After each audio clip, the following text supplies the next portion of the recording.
This is Katie. And this is Zoe from Crestwood, Kentucky. And you're listening to Scandal Water! Where the tea is hot and the conversation lively. Your hosts, Candy And Ashley. will discuss a peculiar story somehow related to the entertainment industry.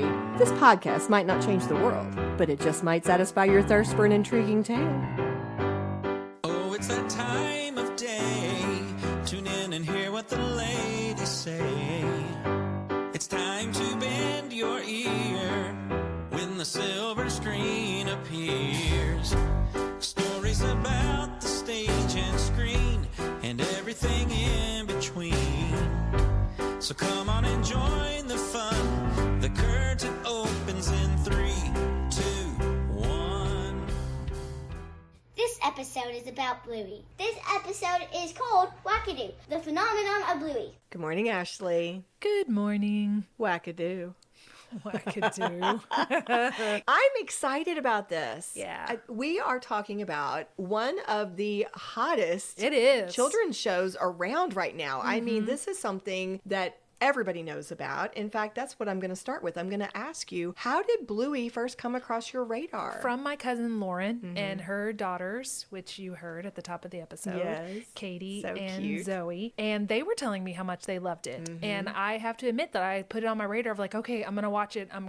And I didn't get to it until we decided to do this episode. And I watched the first 5 episodes, and then I watched the highest rated episode that I could find. I didn't get to watch the most recent one, although I really, really wanted to before we recorded, but I watched the first 5, and then I watched Sleepy Time. Yes. Precious. It was precious. You just had me watch that one because I hadn't seen that one. It is delightful. I learned about Bluey, I don't know, I'd heard it referenced here and there because I help out at church sometimes in the 2-year-old classroom. So I think I'd heard it mentioned in passing, but I actually got to see it for the first time when Kennedy and I went to visit. We went to see Mia, who I've already mentioned, Morgan's daughter Mia. And Morgan was like, you need to see this show. Yeah. And she showed me an episode right then on a visit. And then, of course, in preparation for this particular episode, I have now seen 20 straight episodes. I was watching them in order because sometimes it matters. It does. And I really wanted to do that too, but I didn't get as far as I wanted to. For those listening, it'll already be over by the time you hear this, but I have been in prep for a musical at the high school, and my life has been nuts right now. Yeah. So I thought, okay, I'm going to try to get as many done as I can. I only got 5, but then judgment. That's good. Oh yeah, but I really wanted to get more, and I definitely wanted to watch Sleepy Time, even though it's not in order, because it was, what Lauren told me is it's one of the most highest rated episodes of like children's programming or just in general. Just in general. Yes. Yeah. Well, it was beautiful. Well, actually, what I wanted to ask you, you may want to say more about Sleepy Time, as a matter of fact.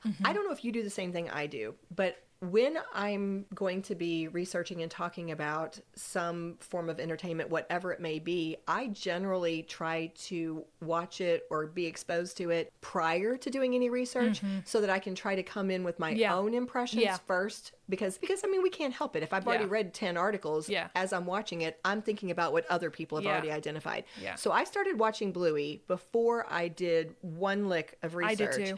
And I jotted some of my impressions. So I thought we would start by sharing some of those. Like, what were some of our original initial impressions? And then we'll go into actually talking about it. Well, again, based on the 6 episodes I have seen, which is the first 5 and then Sleepy Time, I think they have the most precious, darling family. That poor dad, though. He gets beat up so much. He does. And it's just sweet. And I love the little kids, Bingo and Bluey. I probably have a little special place in my heart for Bingo, who seems like the sweeter of the two. Again, maybe she isn't that way, but it just seemed like she just really touched my heartstrings. And I love the family unit that they have. I like that mom is the one that goes to work and he's the stay-at-home dad. I think that's neat.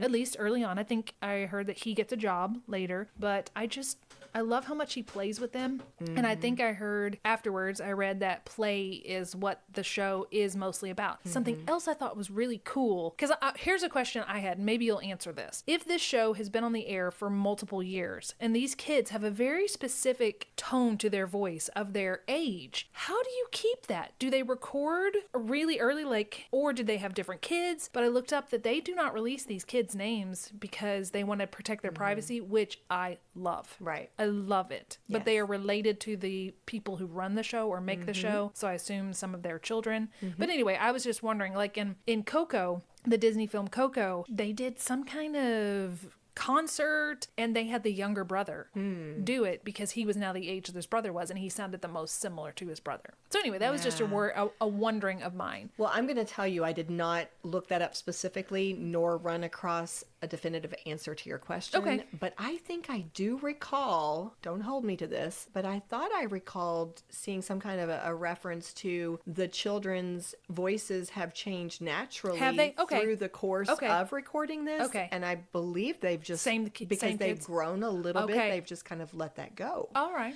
I could be wrong though. So I love that Bingo had that little stuffed up nose kind of voice in the first one. You know, the little kid like always has a cold. yes. I love that. Yeah. Well, a few of the things I wrote down, I had some of your exact same notes. In fact, to the exact same phrasing I had written down. I loved the family unit.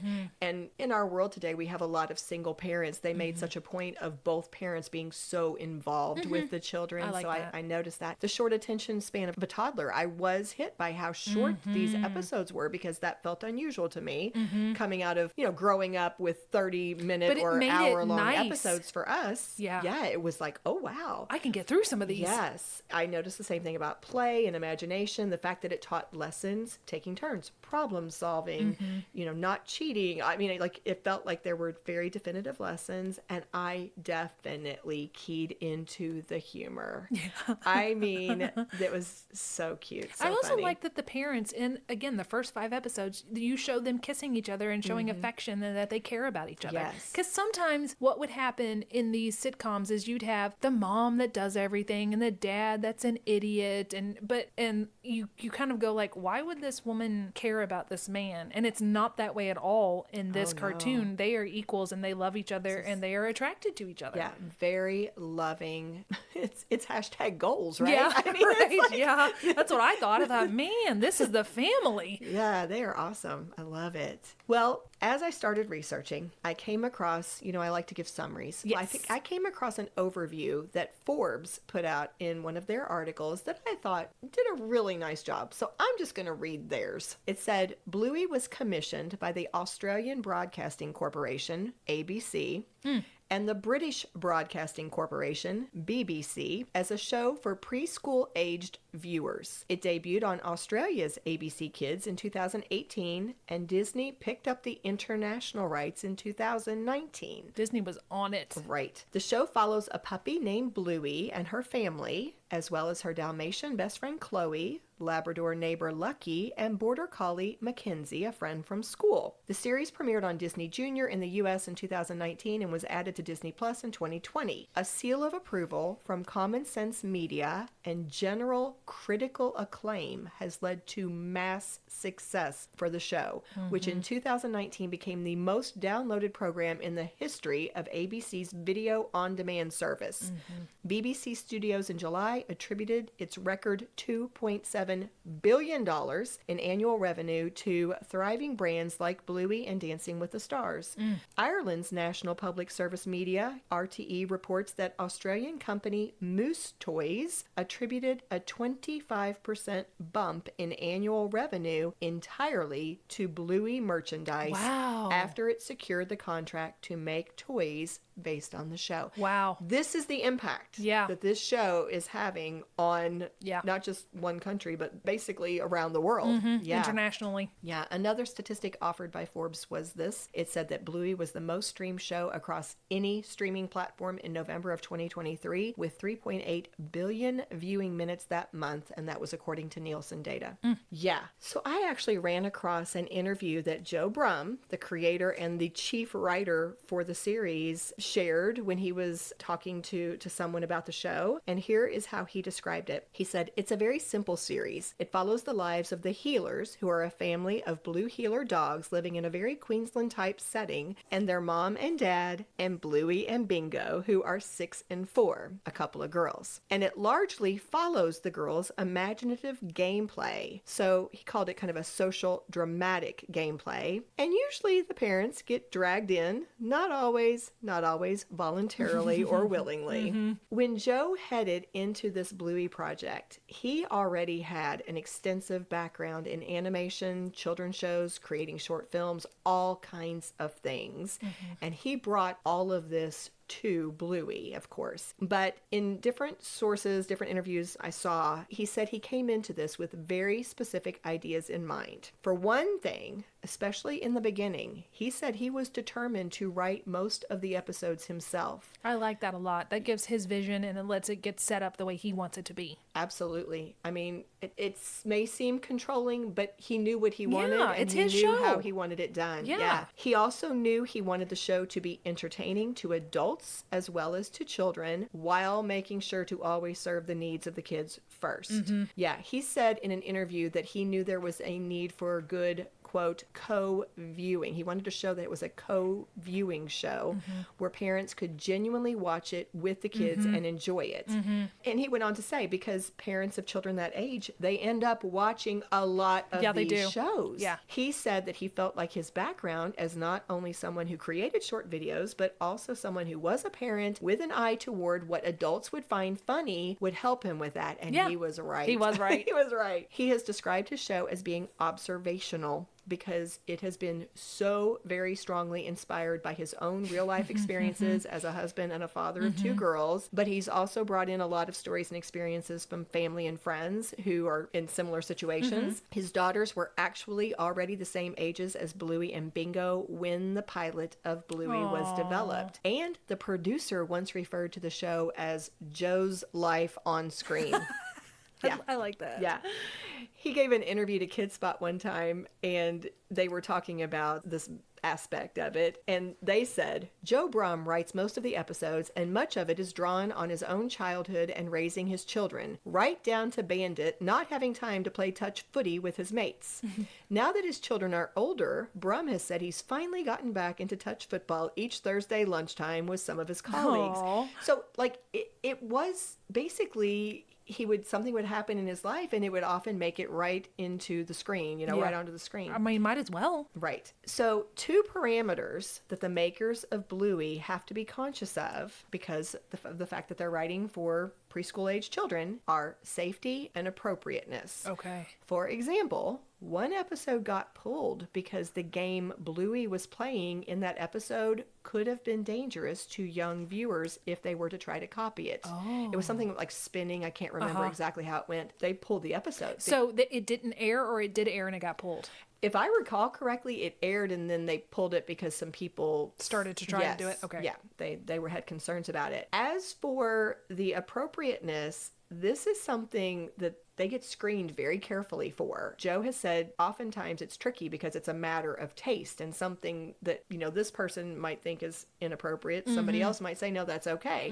And so it could be a certain phrase. I mean, like every word in it, every phrase in it has to be approved. And he even gave an example. There was apparently an episode called Dad Baby in which Bandit, Bluey's dad, pretends to give birth, to a child, and they showed it in Australia, but in America it didn't pass. Really? Yeah. So they just didn't show it here. Huh. So they are very careful with what goes into every episode because it's for Interesting. children. There's actually a third parameter that Joe and the other makers of the show have to live by, which is their 7-minute time limit. But that is something Joe established himself. When he created the show, he decided that he was going to keep it that short. And he said that it may seem really, limited to other people, but having worked on 2-minute animated shorts himself in his past, he said 7 minutes almost felt like a feature film when he first I started. bet. Yeah. I mean, I know that they have changed it to longer, but I liked it because I was able to get through so many episodes so quickly in such a short amount of time. But I mean, I think that what I read is with this last one that was 28 minutes long, they're experimenting with Yes. maybe doing more long form. Right. So I'm wondering if that means less episodes but longer episodes. You would have to. I would It think so. absolutely have to. I would think because so. do you know how many episodes they do in a season? Like 50 something. 52. Yeah. I mean, if you were going to go to 28 minutes episodes, you would definitely Yeah. have to have way fewer. Yeah.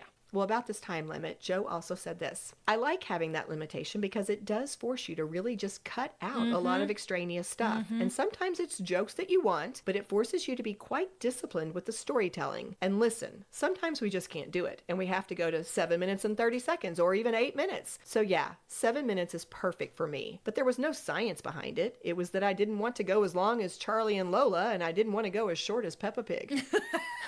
Hey, it works for him. I think that's such a good point, because what you said a minute ago, the fact that it's concise, you get through it in 7 minutes, it forces it to be so tightly And the story can just be about this. Right. Yep. And then we'll tell a different story about that. Here's the point, here's the lesson, and there it's right in your face. So a few other decisions they made when they were first creating the program that Joe thinks has really paid off for them are these. One, their decision to not use adults for the kids' voices. Even though he said it would have been easier to use the adult voices, it would have been more convenient. But he said from the beginning, they made the decision they were going to use actual kids, and he said people fell in love with those voices. I have. Yeah. Just within the 5 episodes, I was like, well, I think I would die for these children. Their little voices. Yes. It's character development. He called it part of their charm. And he said, quote, look, it certainly makes things more difficult, but an adult pretending to be a kid just never feels real to anyone watching it. Nope. He nailed it right there. Like I said, even the little snotty sounding like stopped up voice. I was like, oh, little baby, Yes, I love it. Well, apparently when the show expanded to other countries, including, of course, the U.S., the idea of changing the accents was bandied about. Oh. And of course, if you change the accents, that might have also meant changing the voices. Voice actors. Yeah, the voice actors. But that was something else that the show's producers remained firm about. They said, nope, we have these specific voices. We also think the Australian accents are part of the charm. Yes, it's we adorable. We are keeping it, and I 100% agree. Yeah. I love it. And you've already named this. Another one of the parameters, one of the non-negotiables about the show was that Joe Brumm knew he wanted it to be focused on imaginative play. He has spoken many, many times about how important he thought imaginative play was in his own childhood development and also in his own enjoyment of his childhood.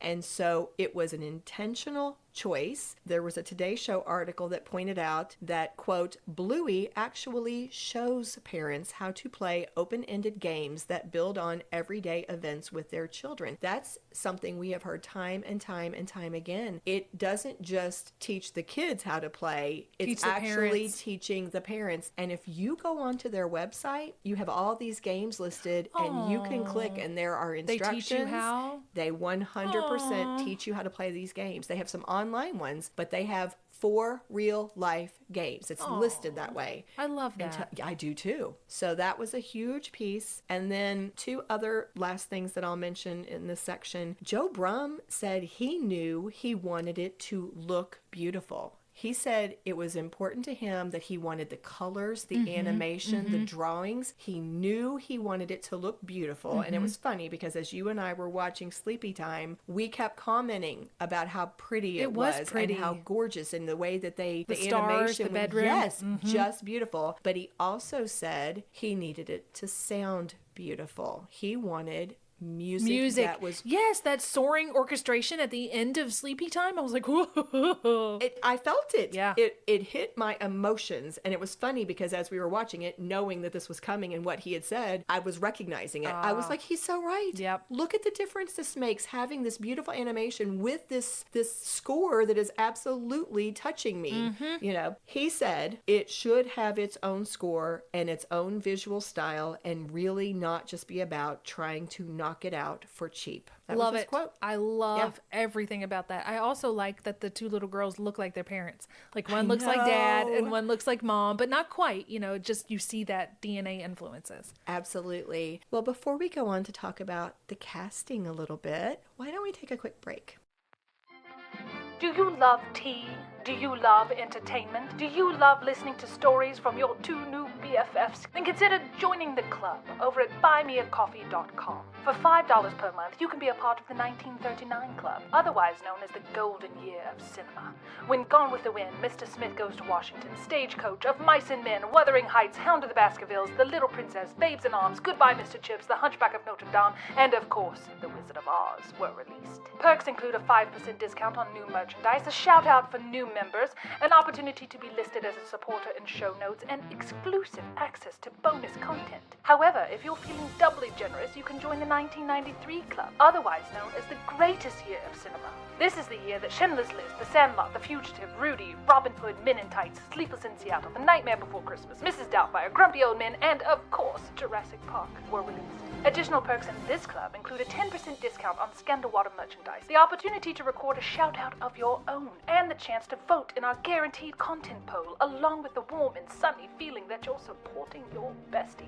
If clubbing isn't your thing, there's a one-time gift option too. Either way, those who support Scandal Water report fewer bad hair days, more green lights in traffic, and a grander sense of purpose and wonder at least once per day. Scandal Water, we do the research, so you don't have to. Well, we are back to talk more about the casting because I know we've already touched on this. Just to remind you guys again, Dad is Bandit, Mom is Chilli, and the two kids are Bluey and Bingo, right? So Dave McCormick plays Bandit, and Melanie Zanetti plays Chilli, Dad and Mom. And this is something else that people comment about. Their chemistry on the show is amazing. You talked about how affectionate they feel, the way they talk to each other, the warmth in their voices. Like, you feel like this is a partnership. This is a wonderful couple. They are in this parenting gig together. And so that made this little interview I found on Jimmy Fallon even more interesting to me. I'm going to let you hear just a little piece of this. This is Dave McCormick and Melanie Zanetti on Jimmy Fallon. Okay. Back in November of 2022. You were telling me backstage you just met each other 2 days ago? 2 days ago. It's the first time. But so I'm sorry. How? So we record separately. We live in different cities, and I travel a lot for work. Yeah. So this was the first time. How cool is that? It was wild. I know. I thought it'd be all of us sitting around a table, you know, like in the movies when they're making a TV show. Yeah. And everyone's sitting around the table with coffee and salads and rolls and stuff. But we're just isolated in our booths. Yeah. So now you have young kids. What do they think of their dad voicing Bandit? They love it. Rose and Grace. They're now. Grace is almost 9 and Rose is 11. They love it. They were confused when it first came on TV because they look at the TV and Bandit speaking and look at me and look at the TV and like, what's going on? Yeah, it's so hard to tell kids. It's connection, isn't it? Yeah, it's wild. Because now, when you talk, all I see is the cartoon. I know, it's weird when parents say, come and meet my kid, like they love the show. I'm like, oh, don't. They normally burst into tears. Because they think I was like eating Bandit. They don't understand it, yeah. Was that not the cutest? That's the first thing I noticed too. It's like, oh, they're not doing a voice. It's just their voices. Yes, it's just them. It's just them. And think about that. They said they started the show in 2018 and they in had never Australia, met. And it's 2022 at the 4 time of that years. interview. 4 years, and they were meeting for the first time. Anybody who says that voice acting is not acting, oh, it's hard. They are a perfect example because you believe them as a couple. I do. Yes. Anyway, aren't they cute too? They are. In person? Yeah. You've already mentioned that we don't know who the actors are who voice Bingo and Bluey and any of the other young actors on the show because they do not appear in the credits. And from the very beginning, the makers of the show decided they would not reveal the identities of those children in order to protect their privacy. I love that. I do too. In an interview with KidSpot, Melanie Zanetti, we just heard her, she's the one who plays the mother, Chilli, she said, quote, all the children on the show are members of the family of people in production. I am so glad that the creatives on the show decided that no one would be in the credits to protect the young cast. She also then commented, I think that was so clever, and I'm so happy that, not knowing how big the show would be, they had the foresight to do it. In the long term, I think that protecting young people is so important in this industry. I really agree, especially, I haven't seen it yet, but from what I've heard, the Quiet on Set documentary that's come out and the stuff that child actors have had to go through, I think it's a wonderful idea. And then, I don't know if it's in the contract, when the children turn 18, if they would like to say, I was the voice of Bluey, or I was the voice of Bingo, or whoever, then that is now their prerogative. So I looked on IMDb to, how you can see the cast of characters, and I saw there was one child that they identified. And it was, if I remember correctly, the young actress who plays Chloe. And I 100% think it must have been her choice. It gave her little bio. She, I believe, is now 13 or 14, so she's a teenager. And she was talking about what else she's been doing in her acting career. And I suspect she's using it as a platform. Yep, that she and her parents made a decision. We would like to identify this credit because it may help us in the future. Right. It's a resume thing. Gotcha. Right. So I think that it definitely is just the way you described it. In terms of finding their actors, their voice actors, it has been a bit of a family affair. Just to give you a few examples, Uncle Stripe, who is Bandit's younger brother and the dad of Muffin and Socks, is voiced by Dan Brum, who is Joe's younger brother. Yeah. And by the way, he also happens to be the sound designer on Bluey, or at least one of them. Also, Nana, Bandit's mother, is played by Chris Brum, who in real life is Joe's mother. Aww. Although in the articles they say mum. It's his mum. It's his mum. Yeah. And Joe's wife, Susie, has voiced, I think, at least one small role, and she works in the animation department as a layout and storyboard artist. That's so cool. I know. And then they bring in other friends and different people to do these little small parts. Love that, kind of this family affair. And then something that other people love, especially I think the adults love this, is the fact that they occasionally bring in celebrities. Oh, yeah. To Who's do been little on it? cameos. Well, I need to give a little shout out. There was a Miss Mojo short little video called Top 10 Guests You Totally Missed on Bluey. It identified some of these famous people, so I'll give her a shout out. But she points out there are several Australian celebrities that may not be as well known in America, so you may not recognize some of these names if you're a resident of the U.S., but there's a very, very popular Australian singer and songwriter named Megan Washington who plays Bluey's teacher Calypso, and there's a comedian named Sean Chulbra, who's also known as the godfather of Indigenous comedy, who has voiced the character Maynard in 2 episodes. Maynard is that funny older character who lives near Bluey and Bingo's grandpa. Okay. But here are some names that I think you will recognize, Okay. Ashley. Are you familiar with the Wiggles? I am. Like on the periphery, yes. Well, Anthony Field of the Wiggles, those of you who know that kids group will recognize him as the Blue Wiggle. Oh. He has voiced a few different characters, including Rusty's dad and the postal worker. Robert Irwin, Steve Irwin's son, has played Alfie in a season 2 episode, and it was cute because he was interviewed on GMA about it, and he was so excited, and he said he just loved getting to portray a character that was so enthusiastic, just like himself. So I thought that was cute. He is just like his dad and the enthusiasm. Adorable. Rose Byrne, an actress some of you may know from Bridesmaids, Instant Family, X-Men First Class, found out she is actually a native Australian, and she plays Chilli's sister Brandy. Oh.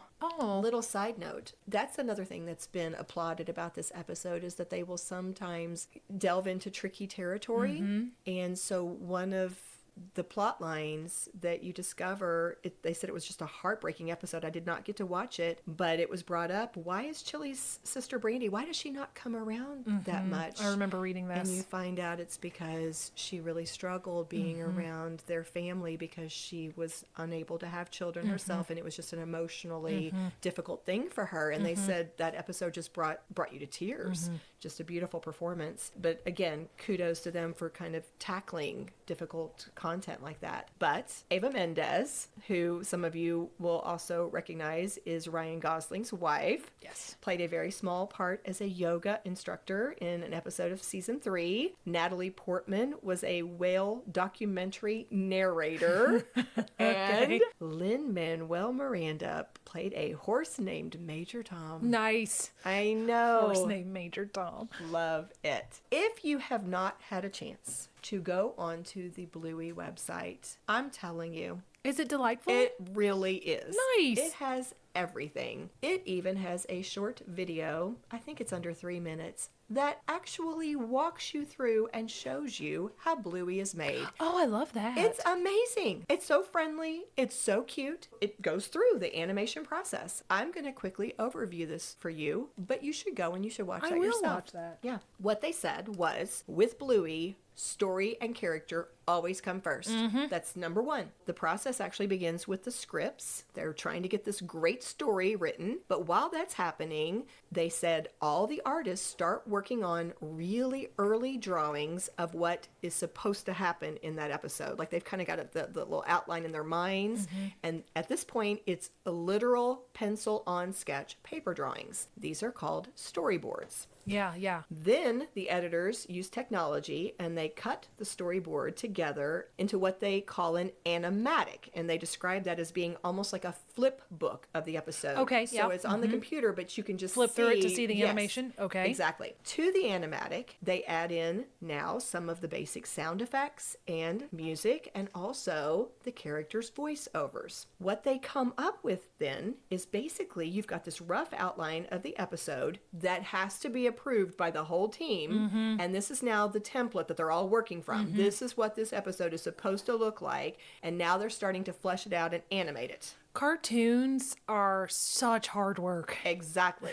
Because it's just now getting passed on to the animators. This is where Bluey's team of artists and designers, they're now working to produce the final drawings of the characters, including the props and the backgrounds. And now they are using software to help them do it along with their own drawing skills. Okay. In fact, I've got a picture that I'm including in my show notes that kind of shows a little bit of that. They will often use pictures of dogs to help them. I love it when their little tails wag, when they're happy. It's part of their research, though. I mean, Yeah. the accuracy, the links they go to make sure they get it right. I just love that. Here they have this picture of this particular breed in front of them, and they're making sure that they get that right. And then they also, in their episodes, use all these locations that are around where Bluey is actually created, which is Oh. Brisbane. If you're watching certain episodes, you will literally You will see see stuff. landmarks I or like things that, yeah. that are true. They're right there. Well, then they take the drawings of each character and they turn it into animated skeletons called rigs. And if you see it, this makes perfect sense. So here's this beautifully drawn Bluey now, and they have these little controls. So it's almost like moving parts. You can see they now can make the joints move so that this can run or it can walk because now the knee can move and the leg can move. Or they can use these rigs to make their characters have facial expressions, make them laugh, wag their tails, all these different things. And it takes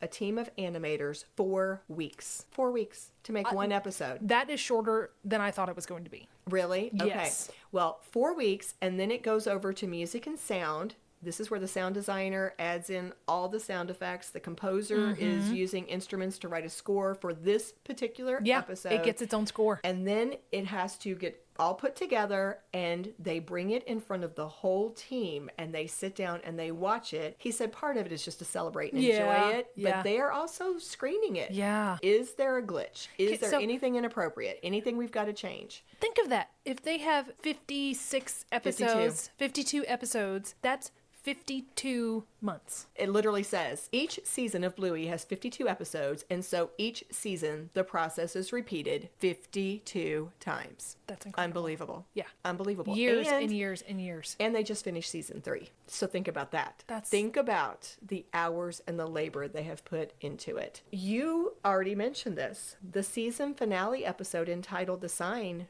just aired April 14th, and it has caused quite an uproar. Right. Apparently, the fact that it was 28 minutes long and included so many different life changes, for example, a wedding, a move, a baby, has caused a lot of people to fear That it's over? that it was not just a season finale, but a series finale. However, as of the time that you and I are recording this today, all I'm seeing across the articles is no. I They are saw that it maintaining that was it's going on. For us, it is mid-April. So I read that it's an experiment with a format change. Yes. Like what we I talked saw about that too. earlier, where maybe they're going to do longer but fewer. Yes. According to the Today Show, there was an article that came out, and this is supposedly straight from Joe Brum himself. He said they had always planned to take a break at the end of season 3. And as you said, one of the reasons for the longer episode was to test out the longer format, that they have every intention of coming back. Yeah, they should. Yeah. Why would you wouldn't not? Why would you not? Well, the reason you would not is if you're worn out, stressed, like it's taken away from family time. But it sounds like he's making it with his family. Yeah. Well, the impact. The success of Bluey has led to a live show, plus books, at least one video game and board game, probably more, toys, and a whole lot of merch, including bedding. When you go on the Disney Plus website to find Bluey, there's literally a shop. They've added link. that. We've talked You about can that shop before. directly from Disney Plus. And we've already said this, in keeping with their very, very intentional goal of trying to encourage parents to play more with their children, they have that page on their website dedicated to play, where they literally tell you how you can play these games. Bluey has made her debut as a balloon in the Macy's Thanksgiving Day Parade. Her debut was actually 2022. She came back in 2023. And on the Bluey website, actually it's the Ludo Studios website because that's the studio that produces it.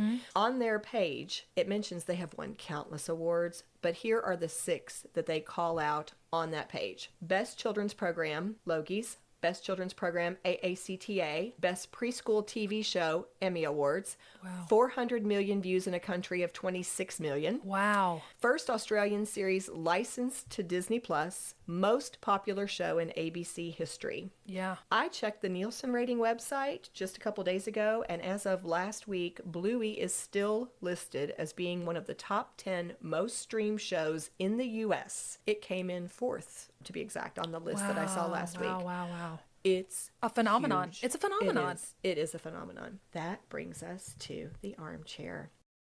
Armchair psychologist. And I have a question I want to ask you, but first I thought I would have you respond to something. Okay. Because my kids are older, and I know you're around kids a lot, but you don't have any young ones right now yourself. I thought I would reach out to a couple of parents. You've already heard me mention Morgan. She and her husband Michael gave me a short little audio clip from the perspective of parents about Bluey, what they like about it, why they think it's so special. So I'm going to play this and let us react to that. Okay. And then I may throw another question at you too. All right. A parenting show that kids also like. that kids also like. I love that it touches on subjects like for parents too, like in baby race and feeling alone and isolated in the early stages of being a parent. It just really pulls at your heartstrings as a parent all the time, but then it's also calm and not too over the top and animated and bright colors for, you know, Mia and other kids, you know, toddlers her age, where it's overstimulating. It's very realistic. It encourages pretending and imagination. And I think it's really cool that it's a TV show, but it actually, they have episodes about watching too much TV and being on devices too much and needing to get outside and like go to the creek or go to the park instead of sitting and watching TV, which I think is pretty admirable since they are a TV show. Michael shared that Mia really liked several episodes and why, but I also wanted you to hear this comment he made about one particular episode. There's another episode called Army that I really, really like. A couple of kids playing Army about sometimes having discipline and structure can give you self-confidence and direction in your life. Some really, really good points. And you can tell that's a kid with ADHD or ADD as well. For sure. That He's a Jack Russell too, which is funny. Benefited the breed they quite chose. well. Yeah, they do a really good job of putting in those little funny little quirks about the dog breeds that obviously the kids won't understand. They kind of add that in there as almost a fun little Easter egg for the parents. The personalities of the dog breed that's listed in the show match perfectly to dogs in real life. I know there's many parents who are like heartbroken when their kids outgrow Bluey because they want to keep watching Bluey. Big fan of it for sure. It may not necessarily be a learning show, but it's not like a learn your shapes and ABC. Right. It's a show that's enjoyable for kids that you don't have to feel bad about. And about watching. like life skills and being a good person and how to be a good friend and be inclusive of others. I think it's just top tier. I don't think there's anything that'll ever top it. No, yeah. I'm very thankful for it. I love it. I love Bluey. And if they keep making episodes, we will keep watching them. Yep. Even when Mia's done with it. That's why we love Bluey. So I thought they made a few interesting points that we had not discussed yet. Did anything strike you in particular? One thing that Morgan said that I liked is where she talked about, even though it's a television show, it talked about the necessity of going out into nature and playing. And I did like that. And I think it's a throwback to the way things used to be and a little bit more using your imagination and less relying on screen time, which is good and something that kids should be encouraged to do, is to play and to be children. And I liked what he talked about where the structure also helps.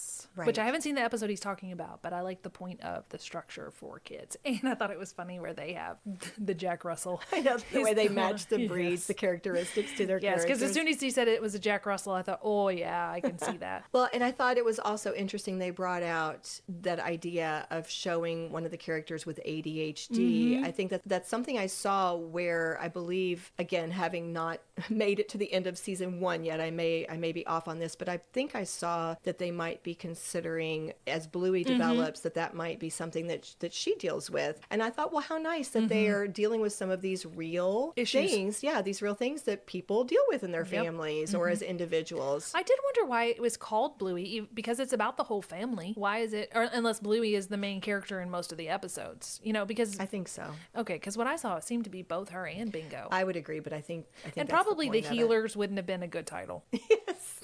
I would agree with that. It's more fun to say Bluey. Well, so I wanted to go ahead and ask, is there anything else about this particular phenomenon of Bluey that has struck you? What sets us apart from different, children's programming? Is there something that stands out to you? Gosh, I think all of it stands out to me in that it seems to be this breath of fresh air in a lot of categories. The family unit, the play, the not devices, the dad staying home and not mom staying home. Just they go against a lot of what we're used to. The fact what I mentioned earlier, the parents genuinely like each other. It's not smart mom, dumb dad. It's just all of this stuff. I really like that it's a mostly, I assume, single writer who has said, this is my show. These are our parameters. We're going to stick to it. I like the fact that it's short. The reason I didn't get to watch the last one is I didn't have the 28 minutes between last night and this morning for me to watch it. Right. But I also was a little intimidated looking at all the seasons, like 52 episodes. I know. Okay, I'm going to get through a few of these. And when I first pulled it up, I was like, oh, wow. But you know what? It's also made me a fan. I want to go and watch this. Right. And I don't think you have to have a kid to watch it. I don't watch think so what either. You enjoy. Right. If Mia grows out of it, y'all keep watching it. That's right. I think what struck me is, tell me if I'm wrong, but I cannot think of a single other example of a show that is called children's programming or a children's show where I have heard so much about the impact on parents. Yeah. The learning on the part of the parents. Yeah. And that has come out time and time again. Not just how much they enjoy it, because it seems to be a universal thing. Actually, a few parents are like, quit showing me up. Like, okay, too much pressure here.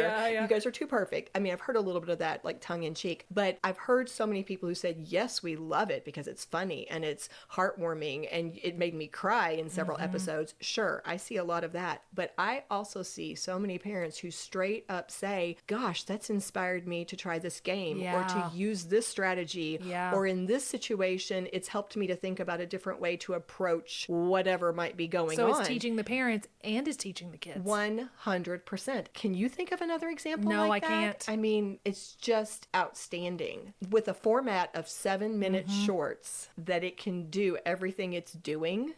That I'm also very surprised that some corporation hasn't tried to take it over and buy him out and say, well, this is really successful. Let's us take over and let's change some of it. And that he's been able to stay true to his original vision. I love 100%. that. Me too. And why would you change it? Don't. Why?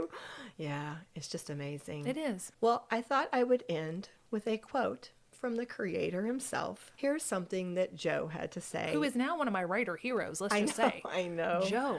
So impressed with him. He says, I think what anyone can relate to with Bandit and Chilli is that, despite the ups and downs, they really love those kids and they just want what's best for them. And we might all have different ways of doing that. But I think that's what parents are responding to in Bandit and Chilli, and that's why the show has been successful. It's funny for the kids. Like, kids love it because it's silly and reminds them of themselves, whereas I think it makes parents get emotional because having kids is emotional, and it's just a mirror to you. You're not crying because of Bandit's love for his kid. You're crying because of how much you love your kid, and he just reminds you of that. I was like, oh, that's so true. It is. So, on that note, how about a big cheers to Mr. Joe Brum? Yes, Writer, creator, absolutely. director, animator, filmmaker. Visionary. Yes, all of it. Cheers to you, Joe Brum. Cheers. And Wackadoo. If you love what we do, please rate and review our show. Or you can become a supporter by making a donation through buymeacoffee.com/scandalwaterpod. Whether a single gift or a recurring monthly donation, it would go a long way towards supporting our work and allowing us to keep the tea brewing. At our website, www.scandalwaterpodcast.com, you can submit questions or your own story ideas, access our sources and show notes, see the merch we offer for sale, and more. You can join the Scandal Water community through our Scandal Water Podcast Facebook page or follow us on Instagram or TikTok at Scandal Water Podcast. This episode was executive produced by Candy Thomas, that's me, and Ashley Raymer Brown. That's me. It was researched and written by Candy Thomas and edited by Ashley Raymer Brown. A special thank you to Josh Martin, who wrote, composed, and performed the Scandal Water theme and other music, Matt C. Adams, who created the artwork, and Joshua Reith, who designed our website and provides ongoing technical support. As a reminder, this podcast is purely for entertainment purposes. The thoughts and opinions of the host during each episode of Scandal Water are their own and do not reflect the opinions of any future guests, advertisers, or clearly professional psychologists. Thanks for listening.